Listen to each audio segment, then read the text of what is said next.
Hello, I'm Ninja Greg. You're watching the Ninja Greg Show, and this is my review of Suicide Squad. Well, what's it about?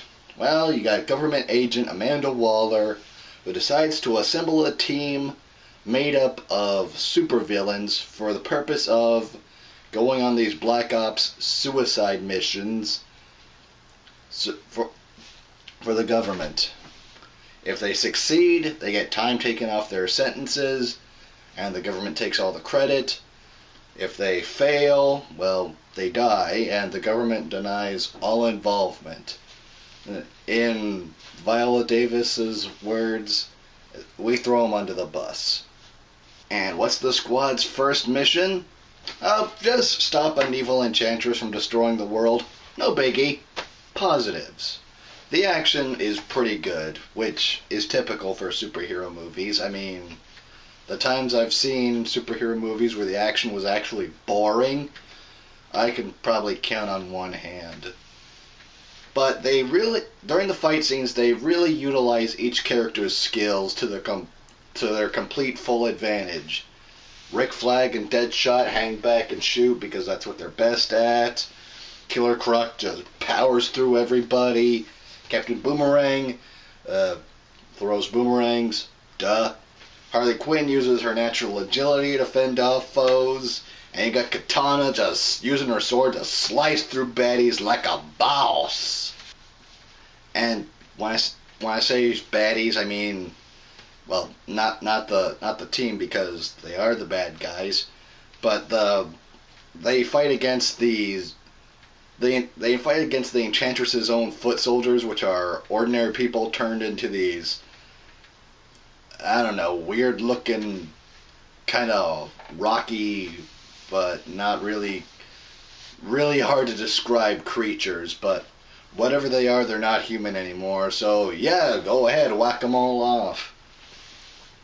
And I really did like the character development in this. I mean, not everybody gets equal amounts of it. I mean, we only really focus on a few main characters and flesh them out. And really, that's all you need. I mean, would it have been nice to get everybody fleshed out?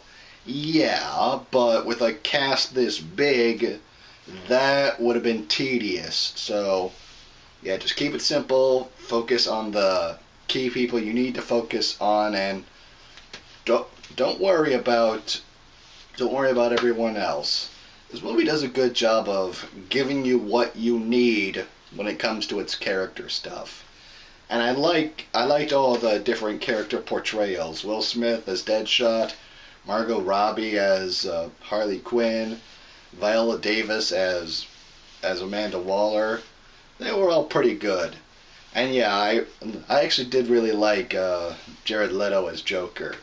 So yeah, good to the writers for knowing how to write these characters. So by keeping the focus on just a handful of characters, they use their stories to drive the main story forward, and in turn, this feels like a much more focused movie than Batman vs. Superman was. And while I do like this one better than Batman vs. Superman, which is weird because this is a movie entirely about villains, it's not without its flaws.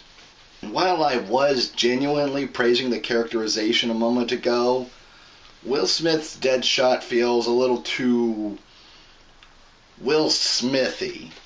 If you don't want to know what I mean by that, check out either Men in Black, Independence Day, or even Wild Wild West if you want to see what I mean by Will Smithy.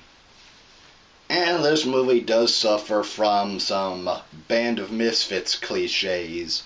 You know, they don't initially get along, some of them butt heads, because everybody's got their own way of doing things, and everybody brings their own kind of baggage. But of course, they all come together in the end, and they're one big, happy, albeit very dysfunctional family. And sadly, the plot is nothing new. Stop Big Bad, close portal, prevent the apocalypse. See also Ghostbusters, 1984 or 2016 from what I've heard. See also Pacific Rim and the first Avengers movie. And a bunch of other movies, I'm sure.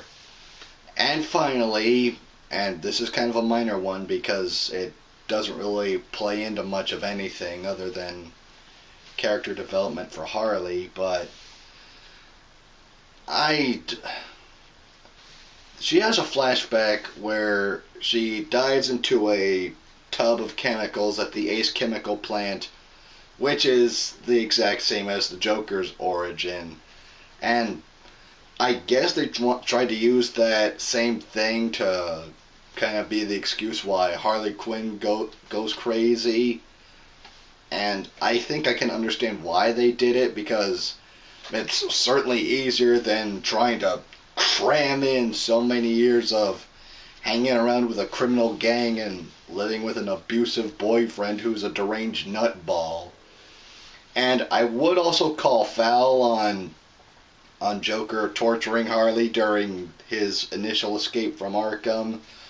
But, again, easier than having to cram in years of an abusive relationship, so I guess that was a good way of kind of hinting at it without really showcasing it, or maybe he just wanted to drive her nuts, I don't know. And there's kind of a mid-credit scene that is very much sequel bait, but hey, if it means more of Jared Leto's Joker and Margot Robbie's Harley Quinn, I'm all for it. So, that's Suicide Squad. A little bit more of a solid entry in the DCCU. DCCU is an acronym I made up for the DC Cinematic Universe, because you get it. But yeah, I do recommend this one, especially if you want a twist on the superhero movies, because those generally tend to focus on the good guy stopping the bad guy, but this one is bad guys stopping bad guys because the government said. Never mind, it's a good take on an old formula, and I really enjoyed this one. If DC keeps this up, they'll be on par with the Marvel Cinematic Universe before too long.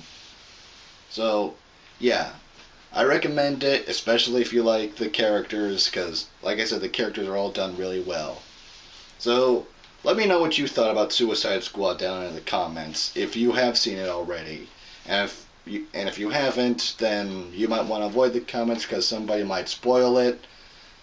And for those of you who have seen it, please don't spoil it for those who haven't. But, anyways, don't forget to like and subscribe. I'm Ninja Greg. You've been watching The Ninja Greg Show. I'll see you next time.